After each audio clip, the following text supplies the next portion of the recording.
السلام علیکم ورحمۃ اللہ وبرکاتہ۔ ناظرین محترم، سفر کی جو شرعی حد ہے، بندہ مسافر کب بنتا ہے، یعنی شریعت میں سفر کی کتنی حد ہے کہ بندہ کتنے کلومیٹر سفر کرے تو پھر وہ مسافر بن جائے گا اور وہ نماز قصر پڑھے گا۔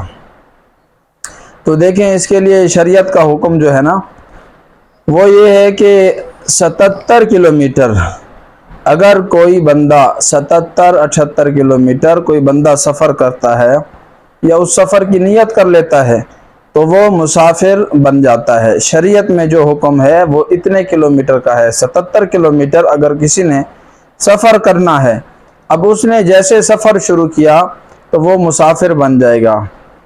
اور اب دوسری بات یہ ہے کہ وہاں پر اس کا 15 دن سے کم رہنے کا ارادہ ہو۔ اگر اس کا ارادہ ہے 15 دن یا اس سے زائد قیام کرنے کا تو پھر وہ مسافر نہیں ہوتا بلکہ وہ پوری نماز پڑھے گا۔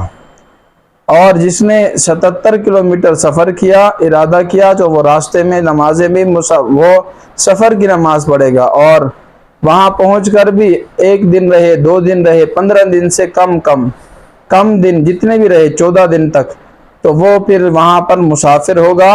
تو اگر وہ جماعت کی نماز پڑھے گا تو جماعت کی نماز میں امام کے پیچھے مکمل نماز پڑھے گا، اور جب اکیلے نماز پڑھے گا تو پھر وہ سفر کی نماز پڑھے گا، یعنی 4 رکعت والی نماز 2 رکعت پڑھے گا۔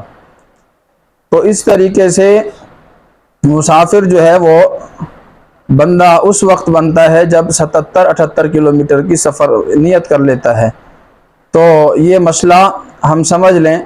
اور کچھ لوگ جو ہے وہ یہ سمجھتے ہیں، وہ میل کا حساب لگاتے ہیں۔ دیکھیں، آج کل جو مشہور چیز ہے وہ کلومیٹر ہے، تو لہٰذا کلومیٹر، اور شریعت نے یہ حدود کیوں مقرر کی ہے، اس میں 2 روایتیں ہیں، حضرت ابن عباس رضی اللہ عنہ اور حضرت عمر، ان کی روایت سے ہے۔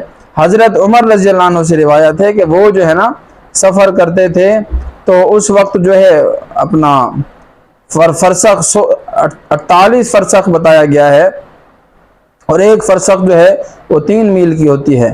تو اسی طرح تو اس حساب سے 77 کلومیٹر سفر بن جاتا ہے، اور یہ اس حساب سے لگایا گیا کہ اگر بندہ 3 دن پیدل سفر کرے یا اونٹ پر سفر کرے تو وہ 3 دن میں جتنا سفر طے کرتا ہے تو وہ سفر شرعی سفر کہلاتا ہے۔ تو اس وجہ سے جب فقہاء کرام نے اندازہ لگایا ہے تو وہ 77 کلومیٹر بنتا ہے، 3 دن کا سفر۔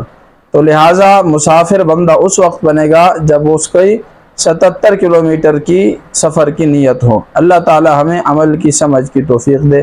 السلام علیکم ورحمۃ اللہ۔